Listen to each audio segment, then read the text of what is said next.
সময় চাঁদ রাতের আনন্দটা ছিল অন্যরকম। ঈদের দিনের চেয়েও চাঁদ রাতে বেশি এক্সাইটমেন্ট কাজ করতো আমাদের জীবন। আর সময়ের পরিবর্তনের সাথে সাথে আমাদের চাঁদ রাতের আনন্দটাও কিভাবে যেন পরিবর্তন হয়ে গেছে।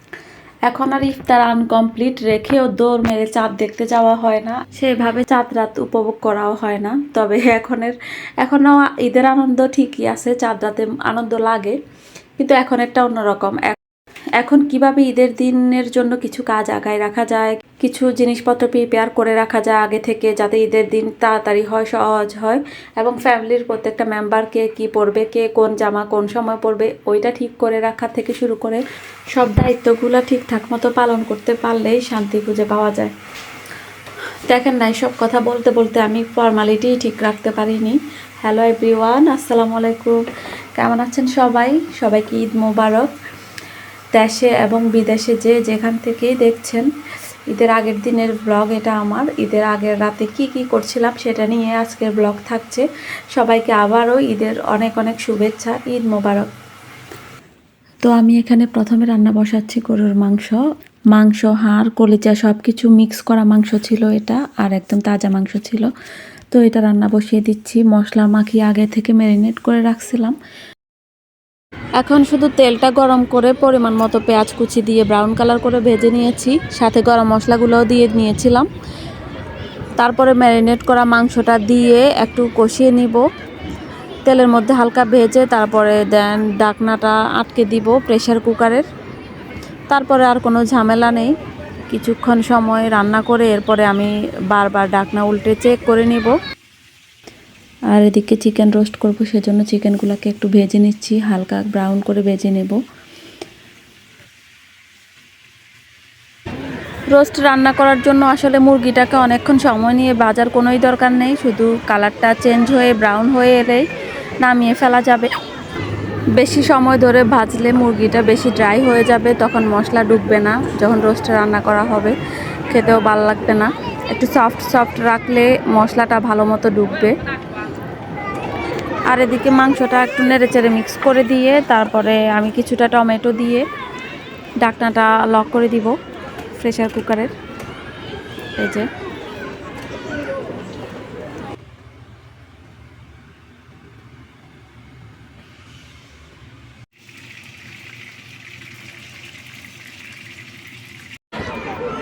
এখন যেটা করছি, প্রথমে যে এই মুরগিগুলো বাছতে দিয়েছিলাম এগুলো হয়ে গেছে। এরপরে দেন আমি একটা একটা করে উঠিয়ে নিচ্ছি। এখানে দেখা যাচ্ছে এক পাশে একটু মানে কম কালার হয়েছে, তারপরে আমি আর একটু এপিট ওপিট করে একটু ব্রাউন করে উঠিয়ে নিলাম। এরপর বাকি চিকেন পিসগুলোও আমি দিয়ে দিচ্ছি ভাজার জন্য একটা একটা করে। আচ্ছা, মুরগির পিসগুলো ভাজা হতে হতে আমি আরেকটা কাজ করে আসি। এখানে কিছু ফ্রুটস কেটে নিয়েছি, আমি ফালুদা বানাবো সেজন্য।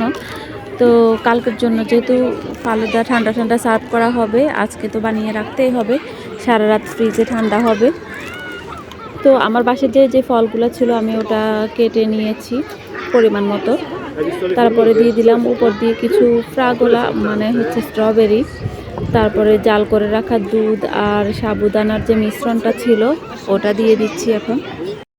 এতক্ষণে মুরগির পিসগুলো অলরেডি ভাজা হয়ে গেছে, এখন হচ্ছে নামিয়ে নেওয়ার পালা। এগুলো একে একে নামিয়ে নিব।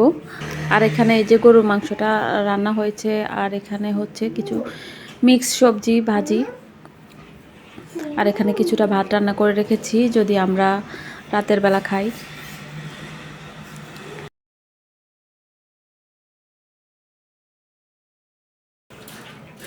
আর এদিকে চলে আসলাম আমি রোস্টের মশলাটা রেডি করার জন্য।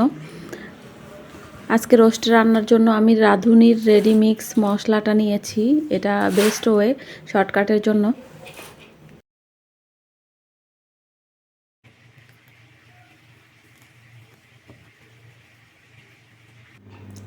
আগে থেকে হাফ কাপ টক দই আমি নিয়ে নিয়েছি, তার মধ্যে কিছুটা কেচাপ আর আদা বাটা দিয়ে রেখেছি। এর মধ্যে আমি রেডি করা মশলাটা অ্যাড করে দিচ্ছি।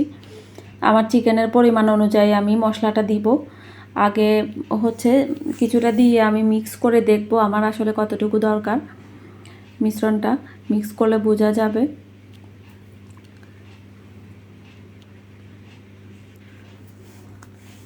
এই যে মিশ্রণটা দেখিয়ে দিচ্ছি, এরকম হয়েছে ঘনত্বটা। তো আমার মনে হচ্ছে যে আরও মশলা দরকার, মশলা দিয়ে নিব। তারপরে হচ্ছে সামান্য কিছু পানি দিয়ে আর একটু মিক্স করে নিব।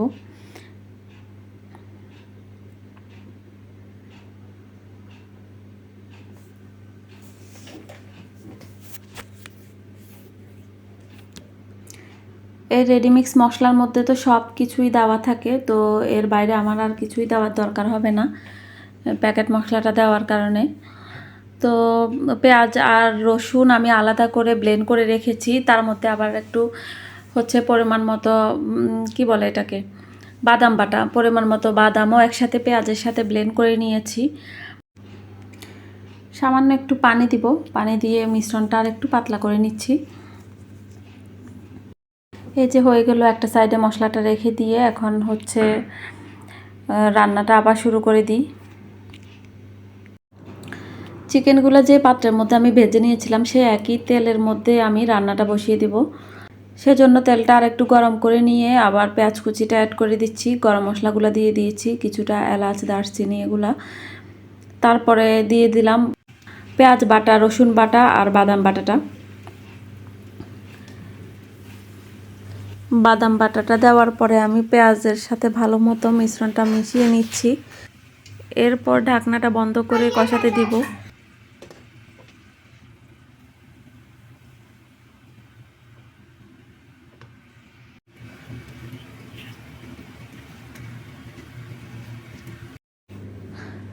দিয়ে দিলাম পরিমাণ মতো লবণ, আর লবণটা বুঝে দিতে হবে, অবশ্যই চিকেনের মধ্যে ভাজার সময় লবণ দেওয়া হয়েছে।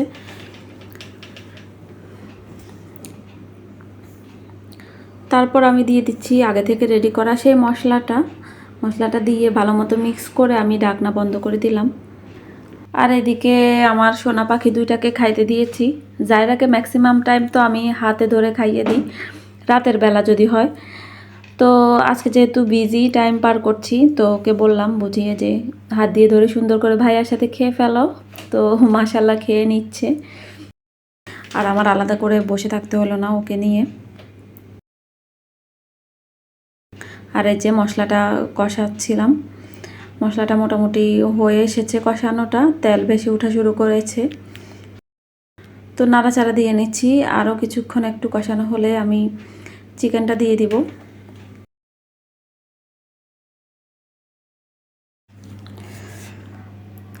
মশলাটা সুন্দর মতো কষিয়ে নিয়েছি আমি লো টু মিডিয়াম আছে। তো এখন মনে হচ্ছে চিকেনটা দেওয়ার মানে চিকেনের পিসগুলা দেওয়ার একদমই পারফেক্ট সময়। তো আমি একে একে সবগুলা বসিয়ে বসিয়ে দিচ্ছি মশলার উপরে। এই যে এখন হাতটা একটু ধুয়ে নিয়ে ভালো মতো পাতিল ধরে মিক্স করে দিতে হবে।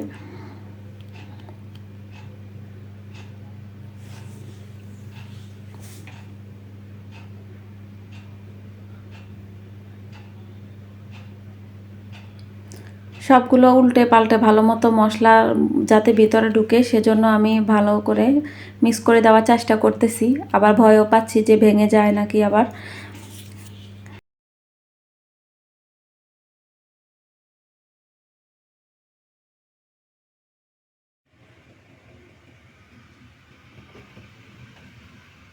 আর এই যে চিকেনগুলার কষানো হয়ে আসতেছে মাশাল্লাহ। তো আমি ঢাকনা খুলে আবার নেড়ে চেড়ে দিচ্ছিলাম আর কি। আর যেহেতু ঘন মশলা থাকে রোস্টের মধ্যে, একটু মানে খেয়াল করে ঘন ঘন নেড়ে দিতে হয় বা চেক করে নিতে হয়, নাইলে দেখা যায় যে মশলাটা লেগে যেতে পারে নিচে দিয়ে। আর তাছাড়া যদি একবার লেগে যেতে পারে টেস্টটা কিন্তু রোস্টের একদমই নষ্ট হয়ে যাবে। রান্নাটা প্রায় হয়ে এসেছে, শেষ পর্যায়ের দিকে আমি কিছুটা কিশমিশ আগে থেকে ভিজিয়ে রেখেছিলাম সেটা উপর থেকে ছড়িয়ে দিলাম, আর কয়েকটা কাঁচামরিচ দিয়ে দিব। মনে হয় না আর বেশিক্ষণ রান্না করার দরকার আছে, তো আমি চুলাটা কিছুক্ষণের মধ্যে অফ করে দিব। আর চুলার উপরে চুলা বন্ধ অবস্থায় কিছুক্ষণ রেখে দিব ঢাকনাটা বন্ধ করে, তারপরে নামিয়ে নিব। আর কিছুটা জল থাকতে থাকতে আমি চুলাটা বন্ধ করে দিব, কেননা ঠান্ডা হতে হতে জলটা আরও অনেকটা কমে যাবে বা বসে যাবে আর কি। আর যেহেতু রান্নাটা কালকের জন্য, মুরগির রোস্টটা রান্না যখন বসাচ্ছিলাম তখন থেকে শুরু করে ওরা ভাত খাচ্ছিল। তো ওদের মানে জারাফাত জায়রা দুজনের সাথে কথা বলতে বলতে আমি রোস্টের রান্নাটা কমপ্লিট করেছি প্রায়। তো ওরা আরও কিছুক্ষণ আগে খাওয়া শেষ করে চলে গেছে। আল্লাহ জানে রান্নাটা ঠিকঠাক হয়েছে নাকি। তারপরে আমি একটু চেকে দেখলাম, না রান্নার স্বাদ ঠিকই আছে। তো এই যে আমার লাস্ট ফিনিশিং লুক, এটা রোস্টের রান্নাটা ডান। তো বাচ্চা পার্টিরা সবাই ঘুমায় গেছে, ওদের বাবাও ঘুমায় গেছে। এখন আমার মাথায় হচ্ছে মেহেদি লাগানোর চিন্তা আসলো, যদিও বা রাত অনেক হয়েছে রান্না বান্না শেষ করতে করতে। তারপর আমি বসে বসে অনেকক্ষণ ধরে মেহেদিটা লাগালাম। অনেকক্ষণ ধরে বলতে কি, মেহেদি সিম্পল করেই কোনো মতে লাগিয়েছি অনেক রাত হওয়ার কারণে, কিন্তু মেহেদির কোনটাতে সামান্য একটু ঝামেলা ছিল, লাগানোর সময় বের হতে চাইতো না, সেজন্য আমার সময়টা একটু বেশি নিয়েছি। তো তারপরে আমার প্রচণ্ড ঘুম আসলো। আমি এক বালিশের উপরে একটা টাওয়াল দিয়ে হাতটা রেখে ঘুমাই গেছিলাম। তো এটা হচ্ছে যখন আমি সকালবেলা বলতে কি ভোর 5টার সময় সজাগ হয়ে দেখলাম যে হাতে মেহেদি। তারপর আমি ওয়াশ করতে চলে আসলাম। এই যে